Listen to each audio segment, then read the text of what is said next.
Research Sticky Marketing, we talk about the fact that now everybody's got a channel. And I think I read a blog post actually a little while ago, which was basically everybody's a marketer today, whether they like it or not. Because then the point of the blog was that everything you now do online is adding or taking away your brand equity. In other words, we're all become brands, because before I met you, I Googled you and had a look at what was done, what you've been involved with. I'm sure you did the same. So we're building this brand equity, and which football teams you support, what you tweet about, what you blog about.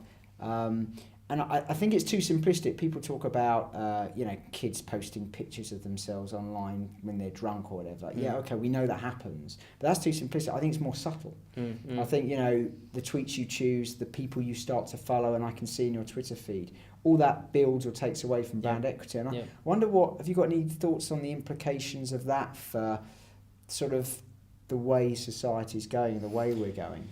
Very much so. I mean, it's a very good point you make. I think the key thing is that the long tail of marketing now involves individuals. So if you're writing something as a 13-year-old or a 14-year-old, there is a long tail to that, and there are implications. And so, for me, actually, interesting. You talked about teenagers posting pictures of themselves drunk, etc. Now, you have to be careful what you do. It's like Big Brother has arrived, but Big Brother isn't the state or the man, whoever they call it in the 60s.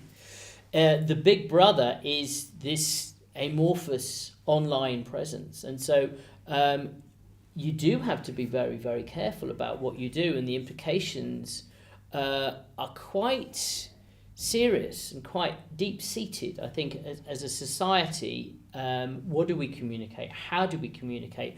What are we thinking about what we're communicating? Now, I'm a trained journalist. I also, for my sins, worked at London Underground. I was the Northern Line press officer.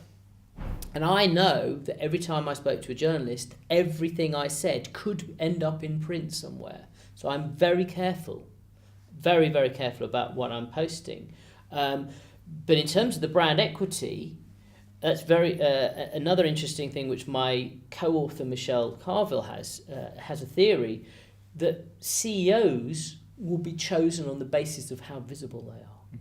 So if you are Virgin, so if they take Virgin, and you've got Richard Branson. Richard Branson is a very visible CEO. He's out there. He's got his thoughts. He's telling you what he thinks. He's not just a big amorphous corporation. So he is giving you his thoughts, and you may well get to the stage where whatever corporation you are, it is expected that you want to get the ideas. So what's the brand equity of the individual people within that brand? So I think the implications are pretty vast in terms of there are some negative aspect to it, and how citizens themselves, how do they communicate with the outside world, and what are they posting and when are they posting.